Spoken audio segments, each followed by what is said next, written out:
महाराष्ट्र में तख्ता पलट की तैयारी, संकट में शिंदे सरकार। सुप्रीम कोर्ट महाराष्ट्र के मामले में सुनाएगा ऐतिहासिक फैसला। एकनाथ शिंदे को योग्य करार दे सकता है सुप्रीम कोर्ट। सुप्रीम कोर्ट की 5 सदस्यों वाली संवैधानिक पीठ सुनाएगी फैसला।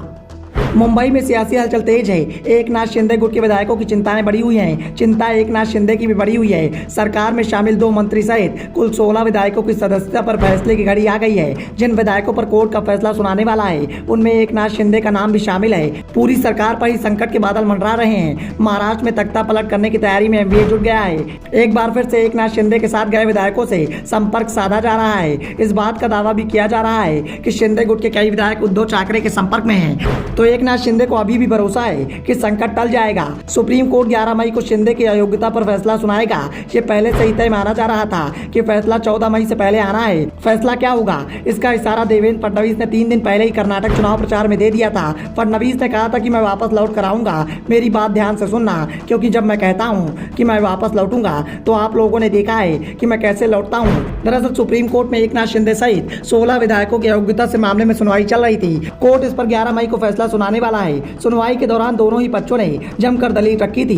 इसके बाद उद्धव ठाकरे गुट ने इस बात का दावा कर दिया था कि फैसला हमारे पक्ष में आएगा। एकनाथ शिंदे और उनके साथ गए 15 दूसरे विधायकों को अयोग्य करार दे दिया जाएगा। एकनाथ शिंदे पर इसी बात का संकट दिखाई दे रहा है कि कोर्ट उन्हें अयोग्य करार देने के साथ साथ 6 साल तक चुनाव लड़ने पर प्रतिबंध लगा सकता है। अगर ऐसा हो जाता है तो शिंदे सिर्फ पार्टी के अध्यक्ष बनकर रह जाएंगे। उनकी विधानसभा सदस्यता जाने के साथ ही सीएम पद भी उनके हाथ से चला जाएगा। इसके बाद महाराष्ट्र में फिर से नया सीएम चुनने की प्रक्रिया चलेगी। कोर्ट के फैसले से पहले मुंबई की सक्रियता अचानक बढ़ गई है। एनडीए और एमवीए दोनों ही गुटों के नेता सक्रिय हो गए हैं। बीजेपी की ओर से इस बात का दावा किया जा रहा है कि सरकार बची रहेगी। फैसला कुछ भी रहता है, सरकार एनडीए की ही रहेगी। फैसला पक्ष में आया तो एकनाथ शिंदे ही सीएम रहेंगे, खिलाफ गया तो बहुमत एनडीए के पास ही रहेगा।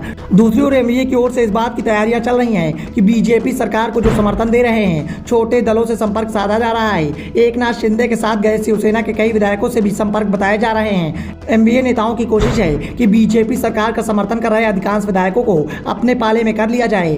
वैसे एकनाथ शिंदे गुट को इस बात की उम्मीद है कि उन्हें अयोग्य करार नहीं दिया जाएगा।